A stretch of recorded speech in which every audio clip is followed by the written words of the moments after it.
that's going to get you where you want to go. Now, does that guarantee you're going to get it? No. Like I said, I failed more times than I've succeeded.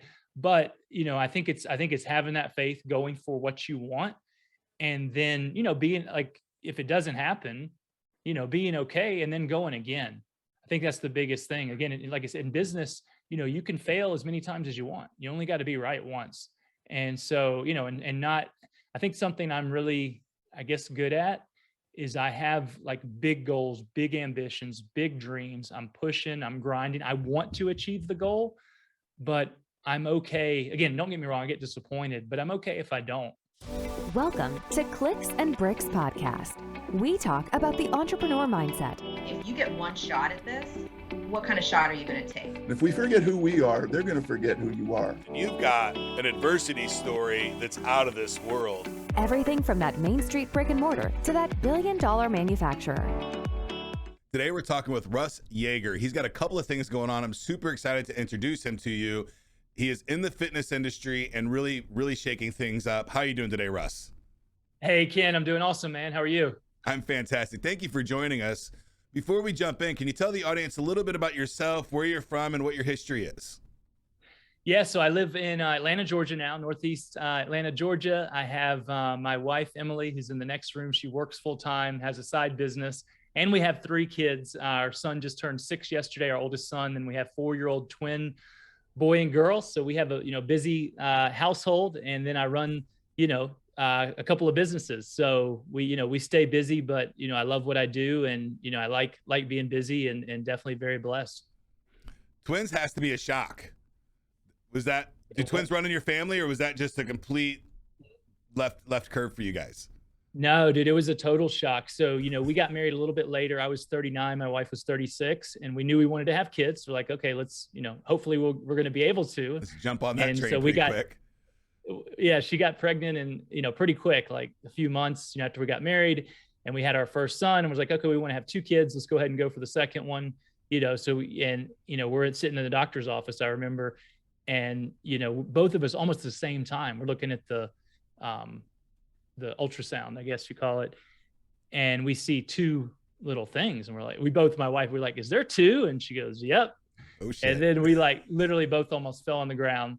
And then she's like, well, let me just make sure there's no more. And we're freaking out. So it was a surprise, but huge blessing. So I have 2 sons, we got our daughter, but we are good to go now. I guess, and I've got a son and a daughter. I think it would be easier for 2 sons to share a bedroom than two daughters. Would be my assumption. I don't know. I shared a bedroom with 2 brothers and a sister growing up, but yeah, we have Jack, Jack and Jill, I think you call it, with the bathroom in between for the twins, and then my other son has his own room, so they don't have to share. I don't know which would be better. They're at that age where they're all, they love each other, but they like to fight a lot too. Right. As long as they're happy and healthy, I guess that's really all that matters at the end of the day. Having an extra kid in the house has to be. Is there anything like mine, a rambunctious bunch? Yes, they are definitely happy, healthy, and rambunctious. Those are 3 perfect words to describe them.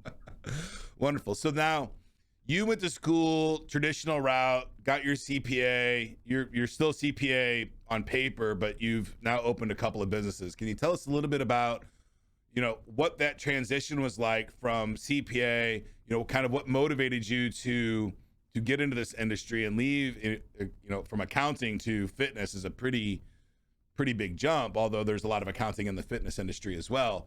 But can you tell us a little bit about that story and how that transition happened? Yeah, nobody believes I'm a CPA. And I believe that we were all put on earth for a reason. And I knew from an early age, like it was supposed to be something with fitness. I grew up, the chubby kid. I'm 6'6", I'm a tall guy. So I was never like the fat kid, but I was, chubby, and I had to get the husky pants going back to school. I hated that word. I hated it. And I remember after an episode with my dad filming us with his brand new VHS camera, I was like, my name's Russ. I like soccer. I like basketball. I love my dog, Rudy, and I'm fat. And my mom and dad look at each other, don't know what to say. Then my mom's like, Russ, you're not fat. You're just husky. And it made me so mad. Like I hated that word. I decided I was going to figure out how to be one of those, fit, muscly guys like I saw in the magazines, with the abs, and, it used to be all about having the abs. And so I started running, realized that, cardio, and this is one of the lessons I teach my clients now. Most people do cardio, good for your heart, good for burning calories, good for your lungs, but to transform your body, you have to focus on that strength training. So I started lifting weights. I got some good results, but I still didn't really know what I was doing 100%. I got into the workforce. I went to school. A lot of my friends were going into accounting. I took my first accounting class. It clicked for me. I could do it. Everybody said, oh, you can have a great job, if you do accounting. So that's how I picked my career. Went to work for one of the big 6 firms at the time. So I'm traveling, I'm working, I'm climbing the corporate ladder, I'm working out, but I've got a light out of town, business dinners, and I'm in my 20s, I'm drinking and partying. So I never reached my goal, Ken. And finally at 27 years old, I remember that 11-year-old Russ, dude, you never did what you said you were going to do. So I made a decision in my mind. I'm going to do this, and I'm going to go all in and do it right. And then I made a commitment, which again are 2 lessons I teach my clients. People say, what's the first step? What should I do? Number 1, make a decision to change something in your life, if it's your body or whatever. Number 2, make a commitment, which usually involves paying some money and then having a deadline. So I paid a coach some money, and I entered one of those 12-week before and after body transformation contests, did everything my coach asked. And in 12 weeks, I took my body fat from over 20%, pretty soft, to like 5%, under 5%, totally shredded, won this contest, got sponsored by a supplement company, got to be a sponsored athlete at the Arnold Schwarzenegger Classic, started writing for some of the bodybuilding fitness magazines. And people were like, dude, like, what happened to you? And can you help me do it? And so I started getting more questions about working out and nutrition than I did accounting. And I was like, okay, I got to make this change. And so I got certified as a trainer, started, training people after work, before work, started doing online coaching and training. This is in 2002, Ken, but now everybody's an online coach. So I guess I was ahead of my time in that sense. And then finally, fast forward 4 years, I quit my job, cold turkey, and opened my first studio. So I have 2 studios now. I have 12 team members, fitness coaches on my team. We've expanded, nationally, internationally, through the virtual one-on-one training we were talking about, as well as my Body Transformation University coaching program. And yeah, man, love what I do. I'm thankful for the accounting background, because I understand numbers. I don't do my own numbers now. I have a CPA that does that. Right. But I'm able to understand what he's sending me and have intelligent conversations. So I do believe this is what I was put on earth to do. But, I think everything, happens for a reason, and we get to decide. That's the cool thing. We get to decide, why things happen and what it means and how to use it. Yeah, that having the CPA knowledge, it's not easy to read a profit and loss statement if you've never seen one before. It kind of looks self-explanatory, but when you start talking about things like deferred revenue and appreciation and depreciation and those things, it gets really crazy. They say, well, we lost money this month. And I'm like, well, we made money. How do we lose money? Like it's cash versus depreciation, all those things is.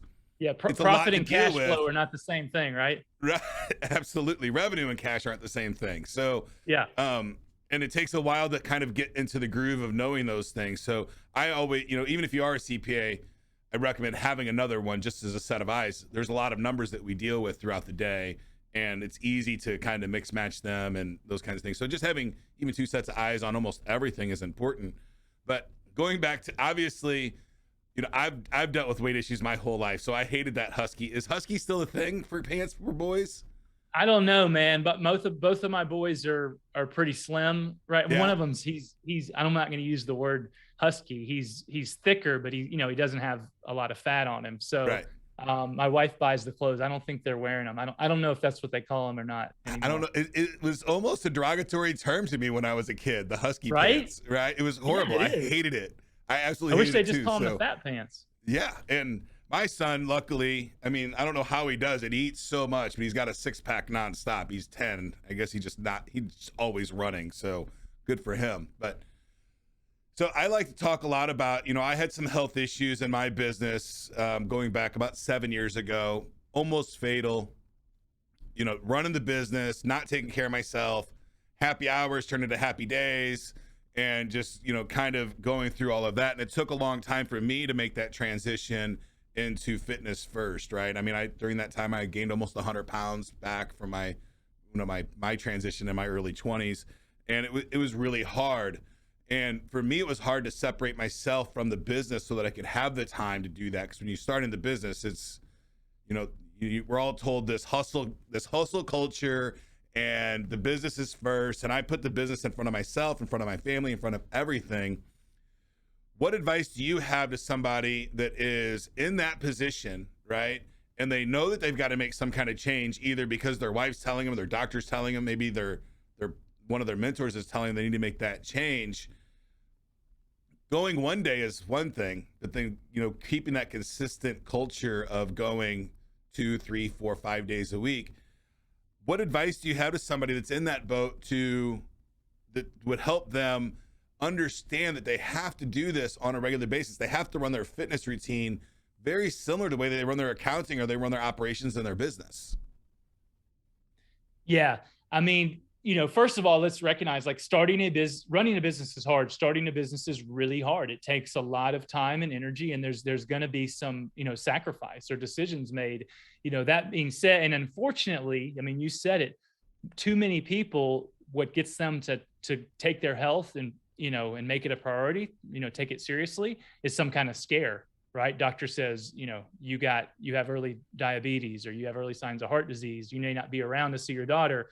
Your spouse, and kids, never getting to see you because you're so exhausted all the time, or never getting to spend quality time with you. So unfortunately, that's what it takes lots of times. I see a lot of people like that. My mission and goal is to help business owners, be proactive. And even when they are feeling good, just getting started, to make fitness and health a part of their lifestyle, and not, let's forget about the fact that, if you're the richest man in the world, but you can't enjoy it because you're sick or dead, like, does that money matter? Of course not. But what I help people understand is it's not taking away from your time. Like, putting your health first is the most important thing you can do for your business. I sincerely believe that. And, and a couple of things. Number one, it's going to give you the best chance to sustain yourself, live a long time, not guaranteed, right? My dad died early, and he was super healthy. But it's going to give you the best chance. And, Warren Buffett, he's not necessarily healthy, but he's lived a long time. He says that's one of the secrets of him becoming so wealthy: time, living a long time. But the other thing I teach people is that you get that, we want immediate benefits. When you work out, when you're healthy, fit, vibrant, like, your energy, your confidence goes to another level. I call it that magnetic attractiveness, where people respond to you different. They want to do business with you. So I help people understand, like, you are investing in your business. And then I give this analogy. This gets a lot of people to kind of get it. I say, if you had a piece of equipment in your company that was worth $1 billion, responsible for, without this equipment, you couldn't run your business, basically. Would you run it 24/7, redline it, never do maintenance on it, and hope and pray it doesn't break down? Of course not. But as a business owner, you are your company's most important asset. And if you don't take care of yourself, you're not only going to never have the, life you want with your family and your energy and your health, but you're not going to maximize your business. So I help them change that from, I don't have time because I'm busy, to no, this is one of the most important things that I do to keep myself physically, mentally, and emotionally fit, so I can be a great leader, for my team. I can have the energy to grow my business, and I can create that confidence and attractiveness, to attract clients. Exactly. And as an entrepreneur, if you like it or not, you become a leader, right? You have no choice. I guess you could hire leaders to lead your teams, but for the most part, especially when you're getting started, you're going to have to hire people. You're going to have to get them to follow you. And it's been my experience, if I'm not in good health, my attitude towards life isn't that great either, right? So, and it's really hard to stay at a positive, moving forward mindset when your health is depleting on a regular basis. So that's another, I like that mentality. Now, I come from a cloud infrastructure engineer background, so I would say if I had a critical piece of equipment, I would have two of them, but you can't have two founders. I guess you could have co-founders, but they're going to bring different things to the table, right? So if you're driving your company forward, you can't duplicate yourself. So the next best thing is maintain it to the best of your capability. 100%, man. And one of my, coaches and mentors, Brandon Dawson, who's partners with Grand Cardone, he always talks about, like, you can't hire someone to fix your problems. Like, you're even if you hire someone to run your company as a CEO or COO or CEO, like, you're not going to get some, if you're not a great leader, if you're not expanding your leadership abilities, like, why is someone going to come work for me if they're a better leader than me? They're not. So, you have to be the leader. Even if you're not the one running the operations, you have to be the leader of leader. And I do sincerely believe, your health physical, mental, and emotionally, they all go together is Right. one of the most important factors in being a great leader. I think your employees and your customers, and as silly as it sounds, the bank needs to have confidence in your health, right? Because if they need to know that you're around. So for one example on health, if you're going to go get, something crazy, if I want to buy this building for $3 million, right, over 30 years, I'm going to amortize it over 20 or whatever. I'm going to go to the bank and I'm going to have to sit in front of these people and convince them that I've got the health, the tenacity, and the wellness and the knowledge to be able to make that note payment for that time frame. And if you're in bad health, unfortunately, the bank's going to discriminate against you and probably not get the cash that you need to run the business as well. So there's more at it than just the top line, be healthy because you're healthy, because it's the best thing that you can do for you and your business. There's also discrimination that's going on, regardless if people like that or not. The bank's not going to fund the money to somebody that thinks they're going to die in a couple of years.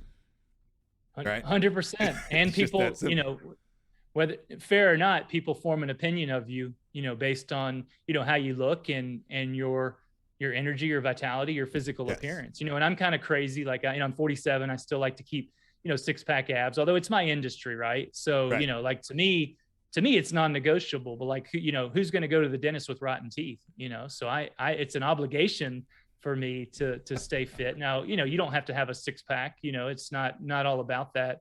No. But people can tell. I mean, there's a different look. You can tell when people, take care of themselves. And again, right. Some people are on a journey, somebody like, I know you've lost a lot of weight. So as you were losing the weight, you can tell me if I'm right or wrong, but maybe, you started 100 pounds overweight, you're 50 pounds down. So maybe someone that's never met you before may think you're still overweight, but they don't know your journey. But I guarantee they can see they know you're doing something for yourself. You can just unfortunately for me, this is my second time in my life that I'm doing a big weight loss, right? I was a big kid. I was 310 pounds in my early 20s, and I went down to 197 at that point. And I stayed there for a long time until my liver started failing about 7 years ago. And it's been a lot more challenging to drop the weight this time around at 47 with a failing liver and all of those other things. But doctor tells me I'm fully recovered now, and the weight is starting to come back off again. So that's fantastic. I'm very, very happy about that. Man. Now I want to talk a little bit about your journey on that competition, because you went from 20 something percent body fat down to 5%. And I think it's important to talk about this, not too long, but at what percentage of body fat does it become unhealthy to be too lean, right? Because at 5%, you're starting to get close to that, maybe too fit or too lean kind of mode. Is there something that it could be too lean at that point, or is it safe to go all the way down to 1% body fat? Yeah, it's a great question. So, I mean, first of all, the danger most people need to worry about is having too much body fat, right? So anything over 30%, and it's, depends on your age. And if you're a man or woman, it's a little bit different. But, you increase your risk of heart disease, chronic disease, cancer. I mean, that's the biggest reason to get the fat off. And then specifically where you carry it, like men on our stomachs, is the most dangerous place for, increasing risk of disease. You can definitely go too far. I mean, so you get down to, a lot of people throw around body fat percentages like, oh, I'm 10%. Like 10% is very lean. Like you can see visible abs. Fantastic.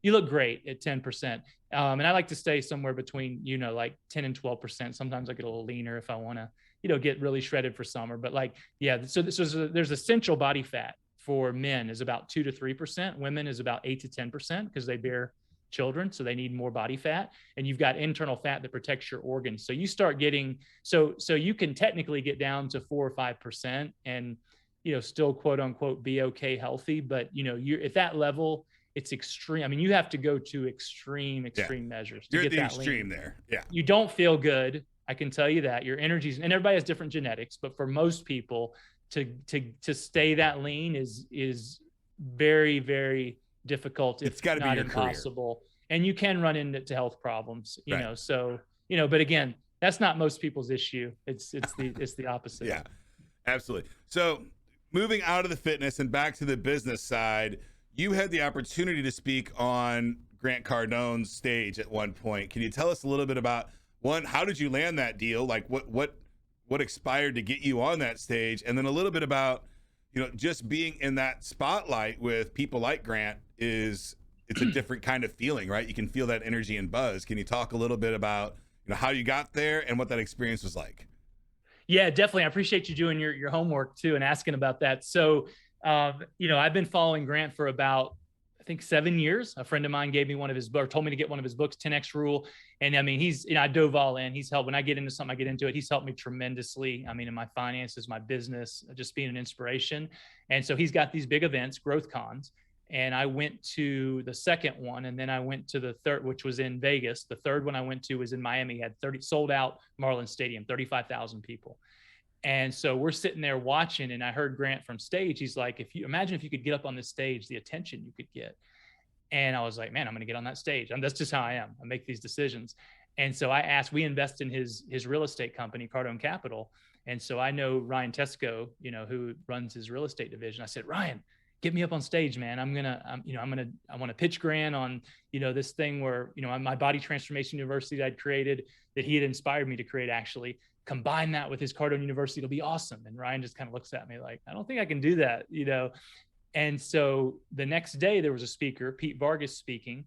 And this guy has a company that helps you with your public speaking, helping you get on stages. And I remember Ryan, who walked by, and he didn't even say anything. He just looked at me and he pointed to the stage, like, listen to this guy. So they talked about a program where they were going to teach you how to craft your, what they call your signature talk and how to win big stages. And they said, if you sign, I think it was like $2,000 to sign up. They said, then we're going to have a contest. We're going to pick one person who applies the program the best. You're going to speak at GrowthCon next year. It's like, this is my chance. Signed up. And I was like, I'm going to win this thing. And so I went to work. I showed up to all the lessons. I did my homework. I practiced. I actually implemented what they said. And I, created a local talk at, just at like a restaurant by one of my studios. And I got a bunch of our clients there. I did appetizers and wine and, drinks, which is, helps pull people in. And I did my talk, and it ended up resulting in $50,000 of revenue from that local little made up stage. And I was like, whoa, I see the power in this. So long story short, I documented everything I did, and I won the opportunity to speak at GrowthCon 4 in Vegas in 2020, a couple of weeks before the pandemic. And it was, it was in Vegas. It was about 13,000 business owners there. Kevin Hart spoke, John Travolta, Floyd Mayweather. It was a round circular spinning stage, which even the professional speakers were talking about, how do you speak in the round?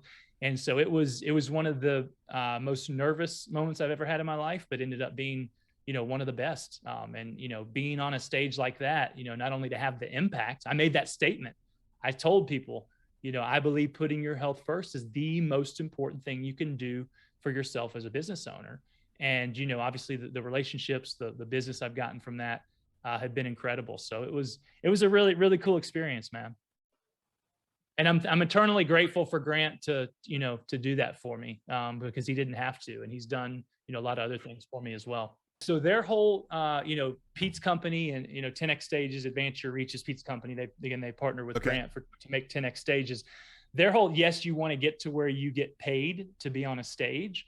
But, you look at it, I think like Donald Trump is one of the highest paid speakers, like $1 million, right? Per talk or something crazy. But most people, good speakers are making maybe 25,000, 50,000, which is great for an hour talk. But what they teach is that you don't necessarily care about getting paid to speak. You want to provide great value. You want to, talk in a way where you're showing your expertise and people want to do business with you. And then either you can make an offer right at the event, or you can, collect names and follow up after. So no, if this is just a local thing, I forgot to make an offer. I forgot to collect names, but just through our clients being there. So their purchases of, re-upping their programs with us, buying more training packages, and then referrals from their friends that came, that ended up becoming clients is what resulted in that money. So it was a free event.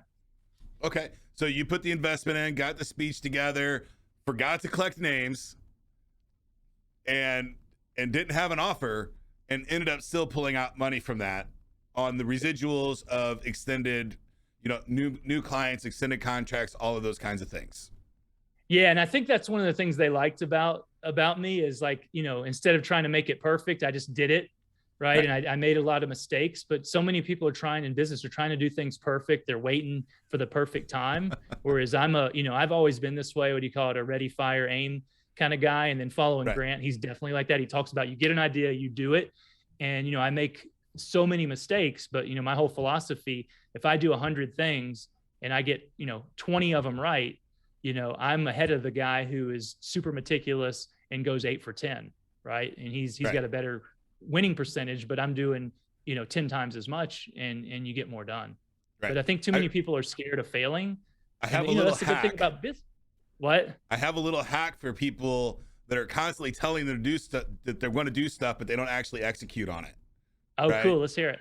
So when you're doing all this stuff throughout your day, right? Like brushing your teeth, or maybe, doing 5 push-ups or stuff like that, is like, if you wake up in the morning, say, hey, I'm going to go brush my teeth, and then go do it, and get yourself in the habit of, when you say you're going to do something, that you immediately do it, that you don't say, hey, I'm going to do that, and then not work towards it. Right. So when you're doing those mundane things, make sure to stop before you do them. Say, I'm going to go do this, and then do it with intention. Right. And then, even silly, when you're brushing your teeth, like, celebrate that you're taking care of your body. Right. And then do those little things and get in that super habit of, if I say I'm going to do something, I do it. And I do it almost immediately. Now, some things take longer to do. And then after you get done with you're brushing your teeth, the stuff that you don't normally, that you're going to do anyway, add small stuff like, I'm going to do 5 push-ups, and then get down and do those 5 push-ups. Right. And then slowly just train yourself that, if I say I'm going to do it, God darn it, I'm doing it. I don't talk about it. I just do what I say I'm going to do. And I think I like that. I've never heard that described like that. I do things like that. Like, I started doing cold showers about a year ago, and I do it there's a lot of health benefits to it, but also, like, if I can get in freezing cold water first thing in the morning, like, I'm training myself. I don't negotiate. I just do it. But I've never heard it described like that. I'm going to use that. I'm always looking for more hacks. Yeah, I mean, I've talked to so many people, like, oh yeah, I'm gonna do that someday. I'm gonna do that someday. I'm like, well, why aren't you doing it? I'm like, oh, I'll get to it. I'm like, well, just let's do it now. Like, why are we waiting? Yeah. Like, this can be done right now. We're sitting here playing PS4 anyway. Like, we could be doing something better. So I think it's really important for people to get in that mindset of, if I say it, I do it, and I start my process almost immediately. I also love that you just told yourself you're gonna be on the Cardone stage. I run into this all the time, where I make these crazy statements that I'm going to do this wild thing. Like, I'm going to do 250 episodes this year, and I'm pretty sure I'm going to get there. And I might fall a little bit short. How do you deal with, when you make these, what seems to be crazy statements that you're going to do something, and it seems so far away? Like, when you're just like, I'm going to be on Grand Cardone stage that first day. Obviously you had no path to get there. You had one path that was shut down pretty quickly, but then, you just kept going. How do you deal with the negativity of, man, this might not happen, right? And that might be internal negativity or external negativity. How do you make sure that your mind stays on pace to make sure that you get what you want on those longer, far out kind of goals? Yeah, I think it's, so with that contest, they had the registration form, and they had a checkbox where you checked, include me in the opportunity to speak on the 10X stage. I guess you could opt out of the contest. And I crossed it out and wrote in, I will speak on the 10X stage. So I sincerely believe, like, it starts here. Like, I'm not a metaphysical expert. I do believe there's something to the law of attraction. Like, it works. It starts with your mind and your belief. But regardless, like, the way I look at, but then you've got to follow up with action. You can't just sit there. I couldn't have just said that and then not gone to action. I had to go to work. But I believe, getting it in your mind first and creating that belief and that faith is going to drive you into the action that's going to get you where you want to go. Now, does that guarantee you're going to get it? No. Like I said, I failed more times than I've succeeded. But, I think it's having that faith, going for what you want. And then, being like, if it doesn't happen, being okay, and then going again. I think that's the biggest thing. Again, like I said, in business, you can fail as many times as you want. You only got to be right once. And so, and not, I think something I'm really, I guess, good at is I have like big goals, big ambitions, big dreams. I'm pushing, I'm grinding. I want to achieve the goal, but I'm okay. Again, don't get me wrong, I get disappointed, but I'm okay if I don't. I don't stake my whole existence and my my happiness, my life on whether I reach a goal. Right. For me, it's, nobody wants to fail, and it seems counterproductive to say, oh, get used to being a failure and just be okay with failing, because it kind of is also opposite of the mentality of, hey, we're going to succeed in all those things. But if you're going to try to do really cool stuff, you're going to fail at a lot of those things. So just try to do a whole lot of really cool things is kind of where I'm at. Sometimes it's challenging because you put too much stuff on your plate, but you keep moving forward. If you're having fun doing what you're doing, I'm sure speaking on the stage, you said it was one of the most stressful moments of your life. It was probably one of the more gratifying moments. Obviously not having your children is most gratifying, but outside of the family, probably pretty gratifying. And how many people were on that stage in the audience? How many people in the audience? Yeah. It's about 13,000. Yeah. 13,000. That's a big group to talk to live. It was big. No, it was definitely one of the most, I love doing, I just did a talk here in Atlanta with, Jesse Itzler, John Maxwell, some other great speakers. I love live. I love doing podcasts like this, but there's something about like a live event that just energizes me. And I get nervous. Like they say, public speaking's the most feared thing behind death, or, it's depending on which study, even more feared than death. Yeah, I don't understand but I think that's normal. But once I get up there, it's kind of like, getting ready for the game. You're nervous. Once I get up there, it's just fun. Right. As long as you've prepared. But from a logical standpoint, for the men out there, we're all very logical. Like, here's what I always say, like, okay, if you go for a goal and you fail, let's say you fail, which is very possible. Like, you're the same result as if you didn't try. So you may get it. So why not try?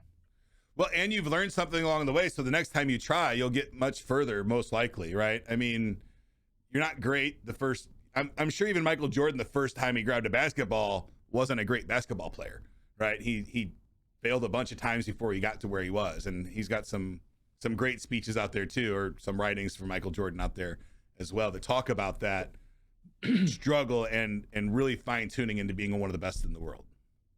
Yeah. And that's Grant talks about this, and so many successful people, like, is the main factor they've succeeded is they don't quit. I mean, it's not that, people are necessarily, talent's involved, hard work's involved, luck's involved, but like the people who make it are people who just never freaking quit, because it's not if you get, disappointed, or if you get what I like to say, punched in the face by life, it's when. It's always going to happen. So it's that resilience and that ability to, get up and just keep going, going, no matter what. I have a lot of students at one of my boxing schools, and I tell them all the time, it's okay to drop. It's okay to fail.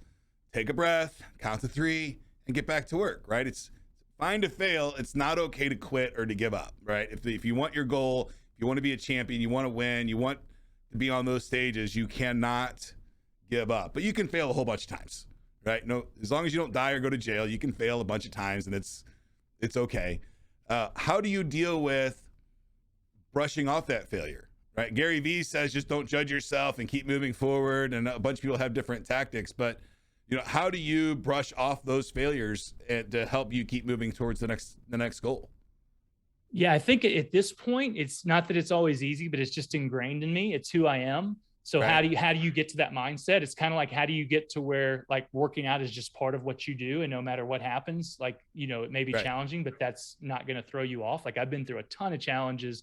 My dad dying early, starting my own business, went through an early divorce, like all that happened in like 4 months time frame. But I was like, I am not gonna stop working out, because I know that is something that is foundationally good for me. And it actually, helps me get through all the hard times. I had a hip replacement, early bone and bone arthritis, hip replacement, hip dislocated 7 days later. That hit me. That was only 6 years ago. And I consider myself a mentally tough person.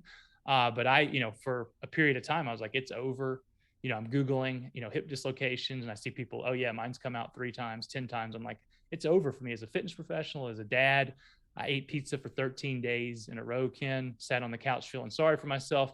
Luckily, it only lasted about, 3 or 4 weeks. And I said, okay, Russ, get your stuff together. I got back in the gym and I started doing what I can do. And, I have to train differently now because of my hips, but I can do it. As soon as we, finish up, I'm going to do legs today, and I'll be able to do a really hard, good leg workout without a lot of pain, because I was willing to go through the rehab, go through figuring out what worked. But until it becomes that nature, and even when it is, man, you got to plug yourself in, to positive things that empower you, give you strength, be around people, listen to podcasts like yours, where you're hearing inspiring stories. You're hearing people who say, hey, you can do it, right? Hang in there, right? It's okay. to get back, like you're saying, get back up, having great coaches, great mentors, great friends, and trying to, keep out that negative. I had an early mentor teach me, Russ, watching the news is like literally like sticking poison in your veins. And that analogy stuck with me. And it's not enough just to put the positive in. Like people always say, Russ, you're so positive.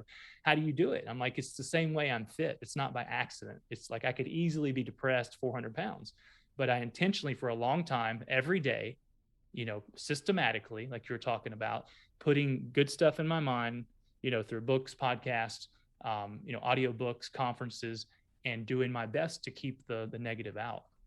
So you got to surround yourself. They say it's, who you surround yourself is who you become. I really, really believe that is true. And I think that's the answer.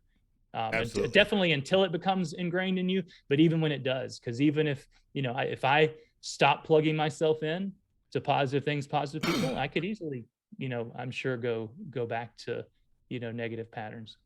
Absolutely. I saw a video yesterday. I think it was yesterday. It was within the week.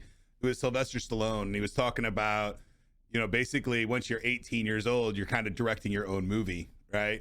And you should ask yourself, if I were watching this movie and I was the lead character, would I like my character that I'm currently playing? And a lot of people would probably say, oh, I wouldn't. And people have the choice to do whatever they want in this world for the most part. I mean, there's a lot of negative stuff that happens in the third world countries and things like that they don't have a lot of choice. And unfortunately, if you're under 18, you don't have a lot of choice to direct your own movie. But after that, you do.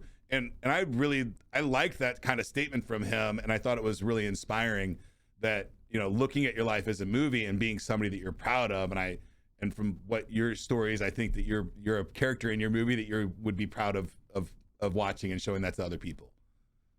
Yeah, definitely. But I've also, made a lot of mistakes too, things that I'm not proud of. That makes for a good show.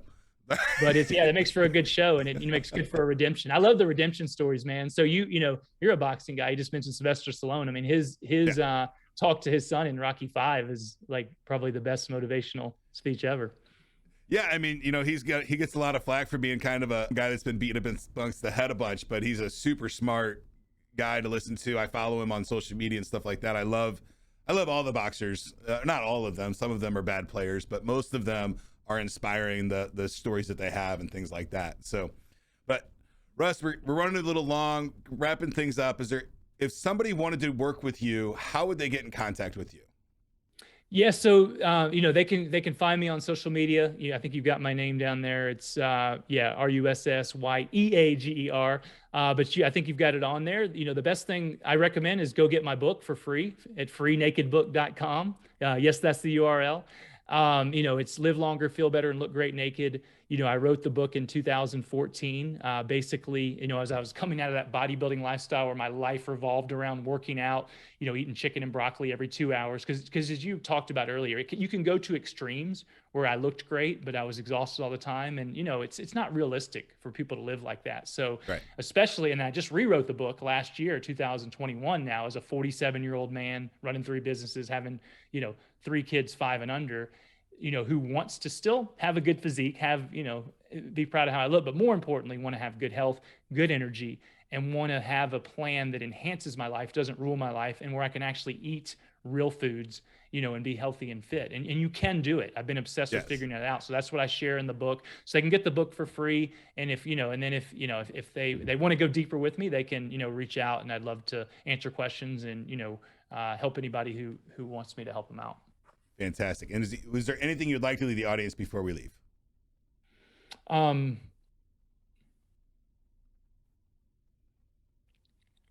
want to say the right thing because I feel like it's going to come to me. Man, I got to go back to the person who is, they've got a dream in their hearts. They know they're put on earth to do something great and something important.